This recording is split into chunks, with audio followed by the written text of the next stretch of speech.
children. You should take care of the little children. You should take care of the leaders of tomorrow. In every society, leadership is the cornerstone of progress. And in Nigeria, we are sincerely at a crossroad. The next generation of Nigerian leaders must possess vision, character, and the necessary values needed to move us in the right direction. In the right direction because we need to navigate the complexities of our situation, our problems, our peculiarities, and all that there is that makes Nigeria Nigeria. All that happens in the south, the northeast, all of the complexities across the geopolitical zones. Those are what makes Nigeria Nigeria, and we must be able to navigate through all of those issues. And in being able to do that, it requires vision, and you're matching that with values and strong character. Yes, that's what Nigeria deserves.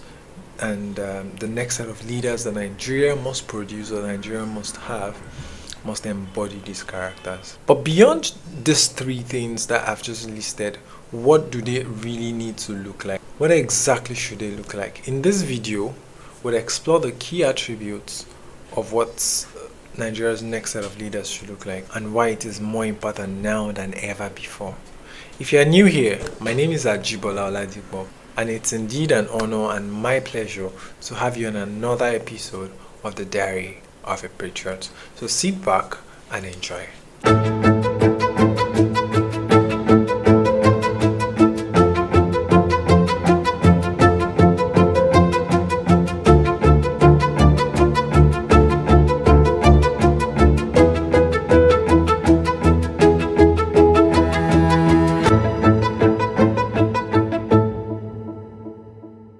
The first and perhaps the most critical trait is visionary leadership. Yes, visionary leadership. Our future leaders cannot afford to just be people that are reactive. Oh, this happened, so we must do this. Oh, so our people just experience flood, so can never kick in and try to give people handouts. Let's hand things over to people to ensure we salvage the situation. No, that's not the kind of leadership we need. We need to be very proactive. We need leaders that are able to leverage and say that, oh, this is what the weather forecast had always been. This is what the precipitation is like. We have an idea of what the climatic condition of this place looks like. So we are predicting that there's actually going to be flooding or erosion. So what do we need to do to ensure that people are not affected? And if it's beyond what we could do, how can we evacuate people before time to ensure that risk is minimal? That's being proactive. And to be proactive is what a visionary leader would do. Beyond the politics of the moment, beyond the gains of politicking and all, yes, visionary leadership will place the interest of the nation above their desire, and it would actually make them reflect and take decisive actions that are rooted in long-term strategy and driven by evidence. Yes, and when I say driven by evidence, you can literally look at Nigeria. We have a data problem. In fact, if anyone is asking me that, oh, what problem if we are able to fix our data problem, then we might probably begin to edge out some things. We have a data problem, and that's because many of the things, that's why you see people throw numbers anyhow, and you begin to wonder that what exactly is this person saying. Yes, we have a number of issues, and that's because our data sets are mostly inaccurate. Even right now, we do not have an exact number of people that are Nigerians living in Nigeria or wherever in the world. We don't know we don't have a detailed census. All of the census we've done in this country has even also been marred by controversies. So yes, and those are reasons that point to the fact that it must be evidence-based. All of this is rooted in being visionary. For you to plow the route of strategy, then you must sincerely be thinking of you must, if you're thinking of strategy, then you must be thinking of ensuring you have enough data that will serve as evidence to back whatever strategy you're coming up. It has to be resilient and sustainable as well. That's visionary leadership. So whatever the problem is it food security, is it climatic environmental conditions and climate change, whatever it is, visionary leadership is at the core of it. To be very fair, we've seen visionary leadership in the past. We've seen people who had very strong ideologies and positions on issues in this country. But oftentimes we've also had situations where those things were mad. They were actually mad by issues or cases of corruption, lack of accountability, or misaligned priorities. The next generation must have an unwavering commitment. That commitment to the country must be unwavering. Yes, place national interest above yours and be accountable to the people. Yes, that's the second point: integrity and accountability. It is very, very, very crucial and important. When leaders are accountable, you can actually place them in check. When they have integrity, it makes it easier for you to assess. So integrity and accountability is also very, very key. We cannot continue to go down the path of mismanagement and corruption. We cannot consistently erode public trust and expect that public service would serve the common good. We must lead by example. Yes, as leaders must be ready to lead by example. So how are we, or what exactly are we going to do to ensure that we lead by example, so that we have situations or environments that is comfortable for the common man? For instance, how many leaders will take their children to public schools? Let's start with that. How many persons can try that in present day Nigeria? Why is that the case? So why should a common man trust public schools and put their children in public schools? Those are critical questions that when we ask leaders, of course it's part of accountability, let them answer questions. Why? And yes, when we're talking about integrity and accountability, it's not even in the case of, it's not only when it's easy. When it's not easy, there are very, very critical situations that will require, you being in a fix and you're like, oh, what do I do? Yes, even in those kind of situations, as a leader, you should be accountable to your people. You should uphold your integrity. In the face of ethical values and pressure, we should have leaders that hold on to their integrity and are accountable to people. I know it's very hard. I know it's actually very hard. That's the honest truth. But that's something we should strive to work towards. We should work on improving it. And we must also remember that we are humans. Yes, as you aspire to be a leader and you're doing your very best in ensuring that you serve people are right, you're not a god, you're not infallible, you can make mistakes. Make peace with that. And I think that would also sort of like help us in ensuring that we manage our expectation. Also, as people, we should also be kind to our leaders as well. They are not superhumans. They are as human as we are. They have flesh just like we do, and if you pop any of their veins, you'd actually find blood in there. It's not gold or water that flows in there. Oh, maybe water flows, biology. But yes, you get the gist. Another thing is empathy and inclusiveness. There's something I've been privileged to speak with some of my leaders in the political space. I remember speaking with someone from Kano State sometime last year, and I was telling her that empathy is something that is missing in our political space.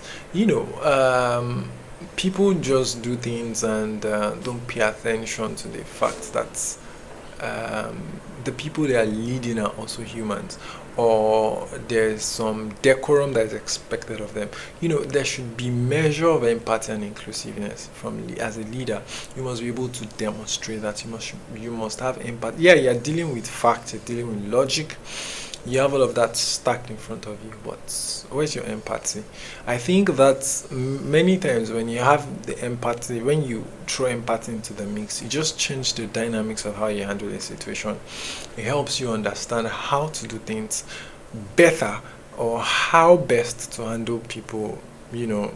People have emotions. They can have outbursts, and when you get experience that, it helps you know how best to handle it.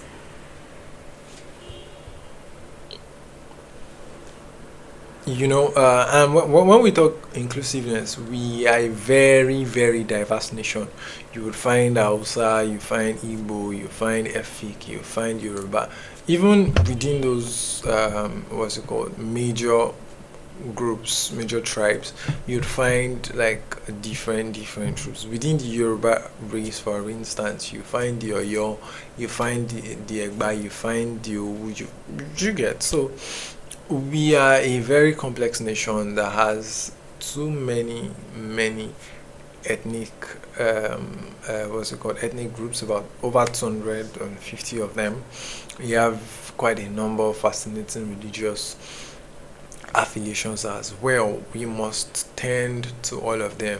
Yes, for instance, if you're elected president of the Federal Republic of Nigeria, you're president to the Muslims, president to Christians, president to traditionalists, president to whatever African traditional religion, ATR, whatever sort of belief or line of belief that they have, or wherever they are from. You're president to those people. You serve them, you serve their interest. You are their leader, you're a leader to them. So you must be very, very inclusive. They are all marks of incredible leaders. So when we are talking about the next generation of leaders, we must also consider empathy and inclusiveness.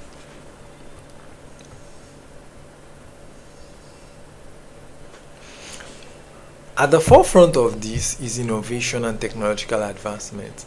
Times are evolving, times are changing. So our leaders must also be people that are committed to their growth. At least have a basic idea of how many of those things work. Know how some of those things, as for instance, socials. I was with one of my big brothers sometime about 2 years ago, and his mom, who is a little over 80, was saying something about, oh, can you open a TikTok account for me? How does it work? You begin to wonder, what does an 80 something year old woman wants to do with a TikTok account? But that's just a sign. I wouldn't call it a sign, but that's the kind of heart that we should have as leaders, being open to advancement in technology and innovation, being able to adapt to what people really, what people are edging towards. The world is changing. We're in a global world, innovation and with tech, a whole lot of things are evolving. We need leaders that would evolve with time, people that understand all of these things. Again, it's not just embracing technology for the sake of embracing it, but leveraging it to create sustainable development in our country. How can you use it to enhance the lives and of the citizens of Nigeria? That's the most important thing. Collaboration and global engagement. We need leaders that will ensure that we are able to collaborate with other countries, and not the one that will shunt us or shank us off other country and shell us and say, oh, you know what, Nigeria alone and all of that. We must be able to collaborate with other countries. We must be able to do business with them. Must be able to share intelligence. Must be able to, that's enabling environment. So it must be someone who is committed to collaboration and global engagement. The truth of the matter